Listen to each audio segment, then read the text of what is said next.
প্রিয় শিক্ষার্থী, স্বাগত জানাচ্ছি তোমাদের একাদশ দ্বাদশ শ্রেণীর তথ্য ও যোগাযোগ প্রযুক্তি বিষয়ের তৃতীয় অধ্যায়, অর্থাৎ তৃতীয় অধ্যায়ের দুটি অংশ, নাম্বার সিস্টেম এবং ডিজিটাল ডিভাইস। আজ আমরা আলোচনা করব নাম্বার সিস্টেমের। আর নাম্বার সিস্টেমের যে অংশ নিয়ে আলোচনা করব সেটি হলো কনভারসেশন, অর্থাৎ রূপান্তর। তোমরা আমার আগের ক্লাসগুলি যারা দেখেছো সেখানে তোমরা দেখতে পেয়েছো যে কিভাবে ডেসিমেল থেকে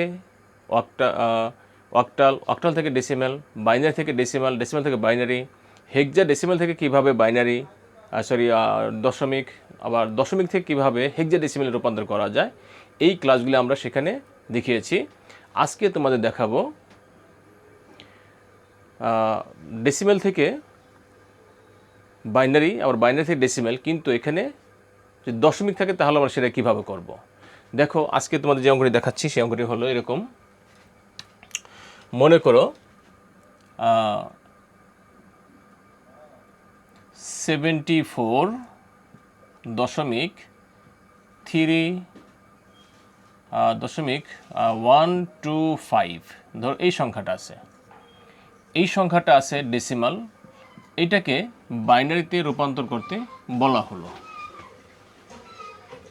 এখন এই সংখ্যাটা তোমরা যারা আগের ক্লাসগুলো দেখেছো তারা বুঝতে পেরেছো যে এইটাকে বাইনারিতে রূপান্তর করতে গেলে আমরা জানি কোনো এক পাশে 10 থাকলে সেই 10কে আমরা হাইড করব। 10কে হাইড করে আমরা দেখব যে 10কে যদি হাইড করি, সংখ্যা এবং বেস যদি দুই পাশে থাকে তাহলে সেটা ভাগের মাধ্যমে করতে হবে। আর সংখ্যা এবং বেজ দুটো যদি একই পাশে থাকে তাহলে সেটা হবে গুণের মাধ্যমে। তো তোমরা দেখতে পাচ্ছ যে এখানে যদি আমরা 10কে হাইড করে ফেলি তাহলে সংখ্যাটা একদিকে এবং বেসটি সেই সংখ্যার অন্য পাশে, যদি অন্য পাশে থাকে তাহলে এটা হবে ভাগের মাধ্যমে। তাহলে এখানে দেখো একটা বিষয় আছে যে 74-এর পর পয়েন্ট আছে, তাহলে ভাগের মাধ্যমে কোনটুকু হবে? ভাগের মাধ্যমে হবে তোমার এই পয়েন্টের আগেরটুকু। দেখো এটা কীভাবে করব। আমরা শুধু 74কে ভাগের মাধ্যমে করব। সেটা কী দিয়ে ভাগ করব? 2 দিয়ে ভাগ করব। আচ্ছা, 74কে 2 দিয়ে ভাগ করলে কত হয়? আমি তোমাদের এখানে ভাগটা করে দেখাচ্ছি। 74, আচ্ছা আমি একটু পাশেই করি। ধরো 74 ভাগ হলো 2 দিয়ে ভাগ। যদি আমরা 2 দিয়ে ভাগ করি কত হয় দেখো, 2 7-এর মধ্যে যায় 3 বার, 3 দুগুণে 6, 1 থাকে 14, 7 দুগুণে 14, ভাগফল থাকে 0। এখানে দেখো আমাদের ভাগফল হলো 37 আর ভাগশেষ 0। এই ভাগশেষটা এখানে চলে যাবে। এরপর 37কে যদি আমরা 2 দিয়ে ভাগ করি, তোমরা সহজে করতে পারবা। দেখো আমি তারপর করে দেখাচ্ছি। 2 দিয়ে 37কে ভাগ করলে কত হয়? 2 3-এর মধ্যে যাবে একবার, 2 1-কে 2, 2 আছে 3 হবে 1 হলে এই 7 কেটে নিচে নিয়ে আসলাম। 17, 2 17-এর মধ্যে যাবে কতবার? 2 17-এর মধ্যে যাবে 8 বার, 8 দুগুণে 16, তো 6 7 হবে কত হলে 1 হইলে। দেখো এখানে ভাগফল কত? ভাগফল 18 আর ভাগশেষ কত? 1। এই 1টা এখানে চলে যাবে। একইভাবে আমরা যদি এই 18কে 2 দিয়ে ভাগ করি তাহলে কত হয়? 18কে 2 দিয়ে ভাগ করলে হয় 9 দুগুণে 18, ভাগশেষ থাকবে 0। এরপর 9কে 2 দিয়ে ভাগ করলে তোমরা জানো করতে পারবা, 4 দুগুণে 8 এবং ভাগশেষ থাকবে কত? 1। এরপর এই 4কে 2 দিয়ে ভাগ করলে কত হয়? 2 দুগুণে 4 এবং ভাগশেষ থাকবে কত? 0। এরপর 2কে যদি আমরা আবার ভাগ করি তাহলে এখানে কত হবে? 2 2-এর মধ্যে একবার যাবে, 2 1-কে 2 এবং ভাগশেষ কত থাকবে? 0। এরপর 2 থেকে যখন 1 ছোটো হয়ে গেল তখন আমরা আর ভাগটা করব না, তখন এই যেখানে 0 হবে আর এই 1টা ঠিক এই পাশে চলে আসবে।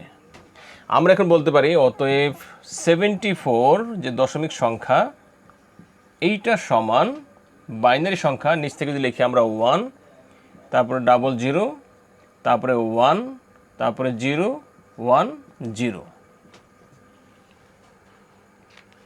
কিন্তু আমাদের এখানে আরেকটা পার্ট রয়ে গেছে, দশমিক 125। দশমিক 125 এর বাইনারি মান কত? এটা করার জন্য আমরা এটা মুছে ফেলি। এটা করার জন্য দেখো আমরা এইভাবে লিখব। আমরা লিখব এখানে লিখব পূর্ণ সংখ্যা, পূর্ণ সংখ্যা, আর এখানে লিখব ভগ্নাংশ সংখ্যা, ভগ্নাংশ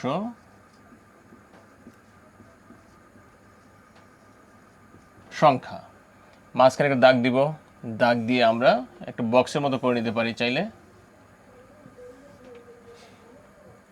আমরা এই যে দশমিকের পরে যে সংখ্যা এটাকে বলা হয় ভগ্নাংশ সংখ্যা। তাহলে আমরা এখানে দশমিকের পরে লিখি 1 2 5। এই 1 2 5কে যদি আমরা 2 দিয়ে গুণ করি তাহলে কত হয়? আমি তোমাদের দেখাচ্ছি 0.125 এটাকে 2 দিয়ে গুণ করলে কত হয়। তোমরা ক্যালকুলেটর ইউজ করে নিবে। এখানে 0.125 গুণ 2, তাহলে এখানে হচ্ছে 0.25। হ্যাঁ, 0.25। এই 0.25-এর পরে 0 দিলেও যা হবে, 0 না দিলেও তাই হবে, একই হবে। কিন্তু এই দশমিকের আগে কোনো সংখ্যা আছে? দশমিকের আগে কোনো সংখ্যা নেই, যার জন্য কি হবে, এখানে 0 হবে। এরপর আমরা এই সংখ্যাটাকে আবার 2 দিয়ে গুণ করব।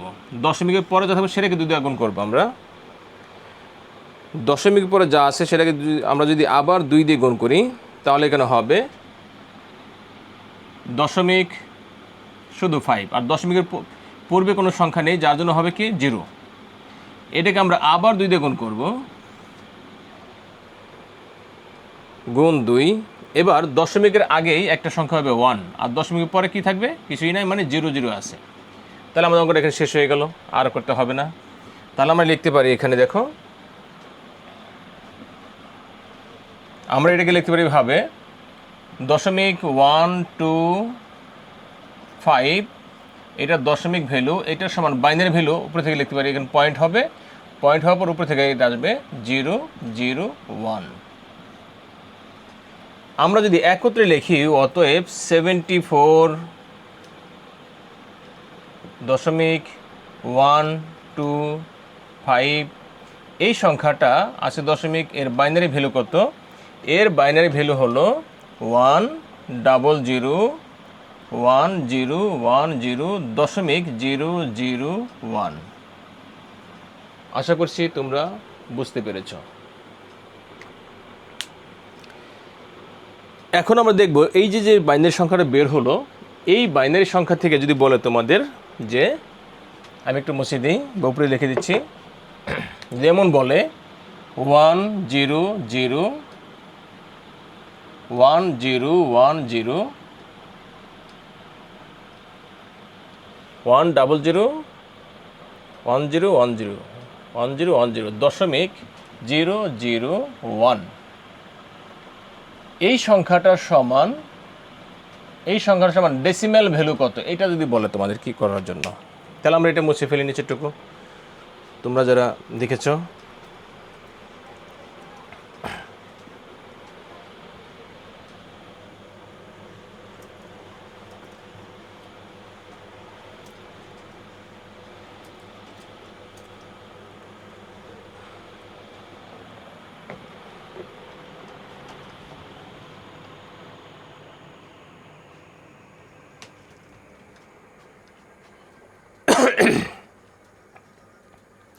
দেখো আমি উপরে লিখেছি 1001010 দশমিক, এটাকে বলা বাইনারি পয়েন্ট, যেহেতু বাইনারি সংখ্যা, আর বাইনারি সংখ্যার মধ্যে পয়েন্ট থাকলে সেটাকে বলে বাইনারি পয়েন্ট 001। এটা একটি বাইনারি সংখ্যা, এইটার সমান ডেসিমাল ভ্যালু কত। তাহলে আমরা এখানে 10 যেহেতু আছে, আমরা 10কে যদি হাইড করি তাহলে দেখো তোমরা সংখ্যা এবং বেজ দুটো একই পাশে অবস্থান করছে। সংখ্যা এবং বেজ যদি দুইটি একই দিকে অবস্থান করে তাহলে আমরা জানি এটা হবে গুণের মাধ্যমে। আর এটাকে গুণের মাধ্যমে করতে গেলে প্রথমে যে কাজটা করতে হবে, এই সংখ্যাগুলির পজিশন আগে সেট করতে হবে। আমি তোমাদের দেখাচ্ছি কিভাবে সেট করব। এই বাইনারি পয়েন্ট থেকে বাম দিকে এই যে 0 আছে, 0-এর পজিশন হবে 0, 1-এর পজিশন 1, এই 0-এর পজিশন 2, এই 1-এর পজিশন 3, এর পজিশন 4, এই 0-এর পজিশন 5 এবং 1-এর পজিশন 6। আর বাইনারি পয়েন্টের পরে থেকে এটা হবে -1, -2, -3। এভাবে প্রথমে আমরা পজিশন সেট করে নিব। পজিশন সেট করার পর এখন আমরা কীভাবে করব দেখো, আমরা প্রথমে যে 1 আছে এই 1টাকে আমরা লিখব। তোমরা এটা আগে করছো আর দেখছো তোমরা 1 ইন্টু এই যে 2 আছে বেস, সে 2 নিব এবং এই 1-এর পজিশন 6, উপরে আমরা 6 নিব। এরপরে একটা সংখ্যা থেকে আরেকটা সংখ্যা যখন যাব তখন আমরা যোগ চিহ্ন ব্যবহার করব। এরপর আমরা এই 0-র জন্য 0 গুণ 2, আর 0-র পজিশন যেহেতু 5-এ এই জন্য 2-এর উপরে পাওয়ার আকার যাবে 5। এরপর একটা 0 আছে, এই 0-র জন্য আমরা আবার 0 নিব, গুণ আবার 2, আর এই 0-র পজিশন 4, এই জন্য আমরা পাওয়ার নেব কত 4, যোগ আমরা আবার একটা 1 নিব, এই যে 1 আছে 1, এই 1-এর জন্য আমরা এখানে গুণ চিহ্ন দিব 2 এবং 1-এর পজিশন কোথায় আছে 3-তে, এই জন্য পাওয়ার দেব 3। এরপর আমরা পরবর্তী সংখ্যা যাওয়ার জন্য আবার যোগ চিহ্ন ইউজ করব। যোগ চিহ্ন দিয়ে কী লিখবো আমরা এখানে আবার লিখব 0 গুণ আবার 2, আর এই 0-র পজিশন কোথায় আছে 2-তে আছে, এই জন্য পাওয়ার দেব 2। এরপর আমি নিচ থেকে লিখি, এরপর আমরা এই যে 1-এর জন্য আবার যোগ চিহ্ন দিয়ে আবার 1 নিব, 1 ইন্টু 2, আর এই 1-এর পজিশন কোথায় আছে 1-এ আছে, এই জন্য পাওয়ার হবে 1, যোগ আবার 0 ইন্টু আবার 2 নিব, আর 0-র পজিশন কোথায় আছে 0-তে আছে। এরপরে আমরা যোগ চিহ্ন দিব, আবার 0 নিব, ইন্টু 2 হবে, আর 0-র পজিশন কোথায় আছে -1, যোগ আবার একটা 0 ইন্টু 2 এবং এই 0-র পজিশন -2, যোগ এরপর আমরা 1 নিব ইন্টু 2, আর 1-এর পজিশন -3। এইভাবে আমরা প্রথমে এটাকে সাজাবো। এরপর আমরা এখান থেকে শুরু করি। দেখো 2 পাওয়ার 6 কত হয়, 2 পাওয়ার 6 অনেকেই বলে যে 2 পাওয়ার 6 মানে 12। আচ্ছা 2 পাওয়ার 6 কিন্তু 12 না, 2 পাওয়ার 6 কত হয় আমি নিচে দেখাচ্ছি। 2 পাওয়ার 6 সমান 2 6 বার, 3 4 5 6, তাহলে কত হয় 2 দুগুণে 4, 4 দুগুণে 8, 8 দুগুণে 16, 16 দুগুণে 32, 32 দুগুণে 64।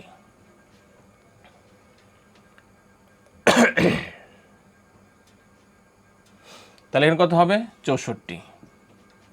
64কে 1 দিয়ে গুণ করলে কিন্তু 64 হয়।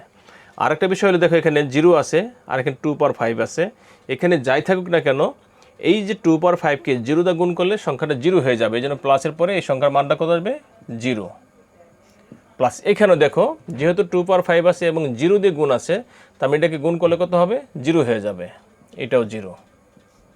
এখানে আছে 2 পাওয়ার 3 আছে, 2 পাওয়ার 3 মানে কত তোমরা জানো, 2 পাওয়ার 3 মানে 8 হয় বা 8 হয়, সে 8কে 1 দিয়ে গুণ করলে কত হবে 8 হবে। এখানে দেখো একটা সংখ্যা 0 আছে এবং 2 পাওয়ার 2 আছে, যাই থাকুক এটাকে 0 দিয়ে গুণ করলে কত হবে 0 হয়ে যাবে। আমরা এখানে আসি 2 পাওয়ার 1, এই 2 পাওয়ার 1 মানে 2, আর সেই 2কে 1 দিয়ে গুণ করলে কত হয় 2 একে 2, আবার প্লাস, আবার এখানে 2 পাওয়ার 0 আছে আর এখানে কি আছে 0 গুণ আকার আছে, তো 0 গুণ আকার থাকার ফলে এই 2 পাওয়ার 0কে 0 দিয়ে গুণ করলে রেজাল্ট আসবে কত 0। এইখানে দেখো এখানেও একইভাবে 2-র উপরে পাওয়ার -1 আছে, আবার 0 আছে গুণ আকারে, তার মানে যাই থাকুক এর ফলটা কত হবে 0 হবে। এখানেও 0 যেহেতু গুণ আকার আছে, তার মানে রেজাল্টটা কত আসবে 0 আসবে। আমি এইটুকু লাস্টেটা শুধু নিচে করাচ্ছি। দেখো এখানে লেখা আছে 1 আছে আর এখানে কত আছে 2 পাওয়ার -3, তাহলে এখানে হবে এরকম 1 দিয়ে গুণ করলে যা আছে তাই হবে, এই জন্য উপরে হবে 1 আর নিচে আসবে 2 পাওয়ার কিউব আসবে। আমরা নিচে দেখাচ্ছি এখানে উপরে যে আছে কত দেখো, উপরে আছে 64, 8 আর হলো 2 আছে, যেটা যোগ করলে কথা দেখো 64 যোগ 8 যোগ 2, এই যে উপরে যে সংখ্যাগুলি আছে 64, 8, 2, এই কটা সংখ্যা যোগ করলে হয় 74। যে কথা বলছিলাম যে এই যে 64, 8, 2 এর যোগফল কত 74। এরপরে এই যে 1/3 এটাকে ভাঙালে কি হয় দেখো, এটা ভাঙলে উপরে 1 আর নিচে হয় 8, এই 2 কিউব মানে 8, এরপরে 74 যোগ এই 1কে যদি আমরা 8 দিয়ে ভাগ করি কত হয় দেখো, 8 দিয়ে ভাগ করলে 1/8, রেজাল্ট আসে কত 0.125, এটা যোগ করলে হয় 74.125। তাহলে আমরা লিখতে পারি অতএব এভাবে 1001010.001, এই সংখ্যাটা বাইনারি আর এই সংখ্যা ডেসিমেল সংখ্যা হলো 74.125। আশা করছি তোমরা বুঝতে পেরেছো যে বাইনারি পয়েন্ট থাকলে সেটা আমরা কিভাবে কনভার্সেশন করব, অথবা দশমিক থাকলে সেই সংখ্যাটাকে আমরা কিভাবে বাইনারিতে রূপান্তর করব। আশা করছি তোমরা ভালো মতো ঠান্ডা মাথায় দেখলে এটাই করতে পারবা। ধন্যবাদ আজকে।